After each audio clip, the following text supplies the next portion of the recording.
On the evening of February 9, 2004, a promising 21-year-old nursing student, Maura Murray, drove her car into the woods of rural New Hampshire after a strange and unsettling series of events. She was never seen again. No screams, no struggle, no clear explanation, only a trail of confusion and unanswered questions that has haunted her family and investigators for more than 2 decades. This is the chilling disappearance of Maura Murray, a case that still baffles the world today.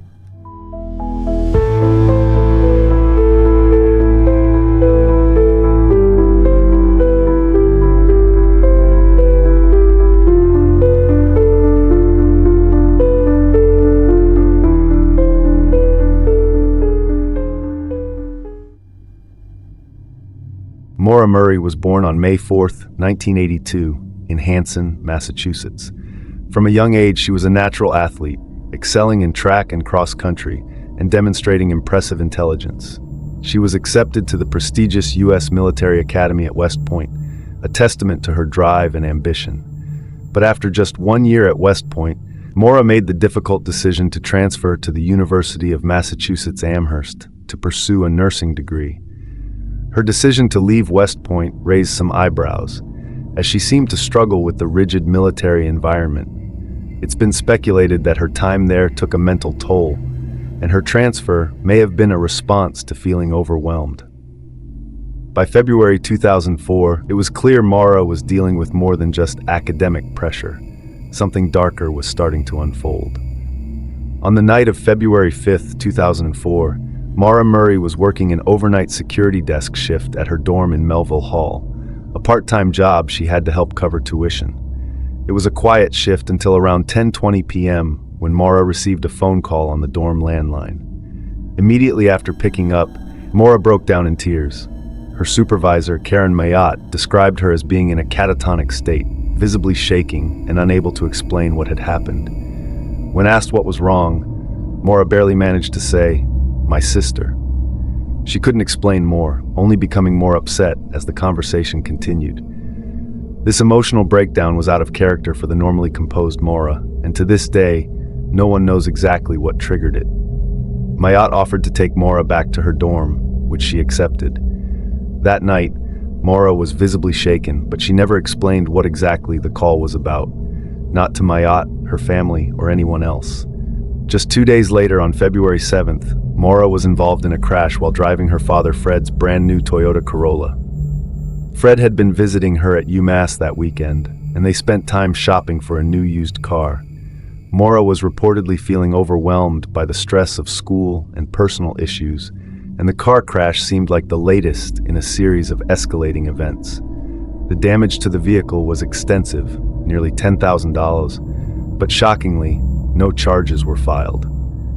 Fred later described the accident as being out of character for Maura. He felt that something was deeply wrong, but at that point, Maura's behavior was still not fully understood.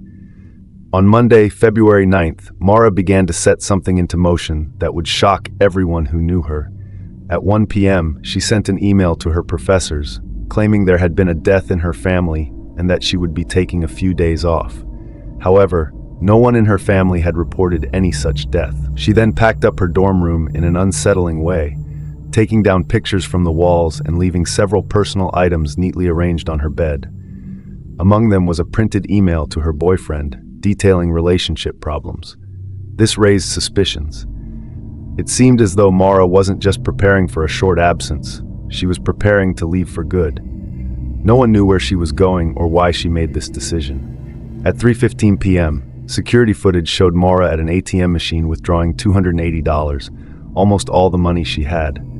Shortly after, she went to a nearby liquor store and bought Bailey's Irish Cream, Kahlua, and a box of Franzia wine, an unusual combination, especially given the stressful situation she was apparently facing. After that, she got into her 1996 black Saturn sedan and drove north, over 100 miles from Amherst into the White Mountains of New Hampshire. She told no one where she was going. Not her father, not her boyfriend, not her friends. This sudden, unexplained trip only added to the mystery. At approximately 7:27 p.m., a local resident near Route 112 in Haverhill, New Hampshire, heard a loud thump, a crash that would mark the beginning of a decades-long mystery. Maura's black Saturn had slid off the road and crashed into a snowbank. Butch Atwood, a local school bus driver, stopped to offer help. He described Maura as calm but uneasy, and she told him she had already called AAA. But there was one problem. There was no cell service in that area, and no record of any AAA call was ever found.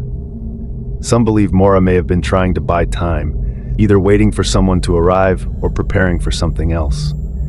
Adding to the mystery, investigators found a rag stuffed into the tailpipe, a trick her father had reportedly taught her to stop the car from smoking.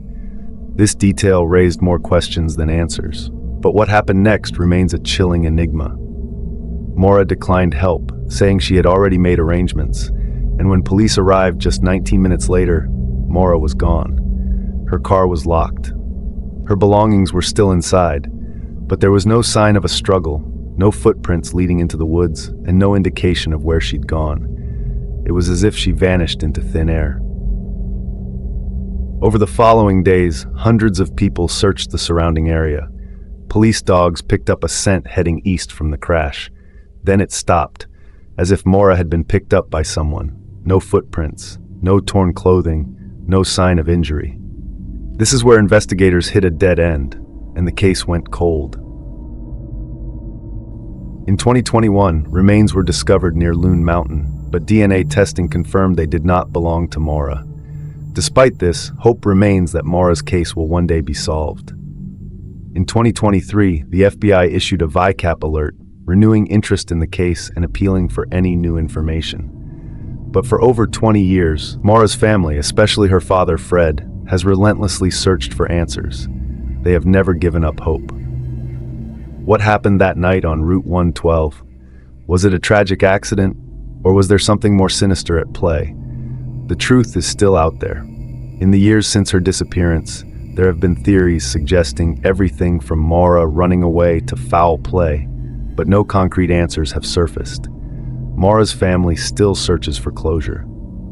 Fred Murray, Maura's father, has become the public face of her disappearance, constantly pushing for new leads and never giving up on the hope that someone will finally come forward with the truth. What do you guys think happened to Maura Murray that night? Was it an accident? Did she leave on her own? Or is there something more to this story than we know? Share your thoughts in the comments below. Let's keep the conversation going and keep Maura's case alive.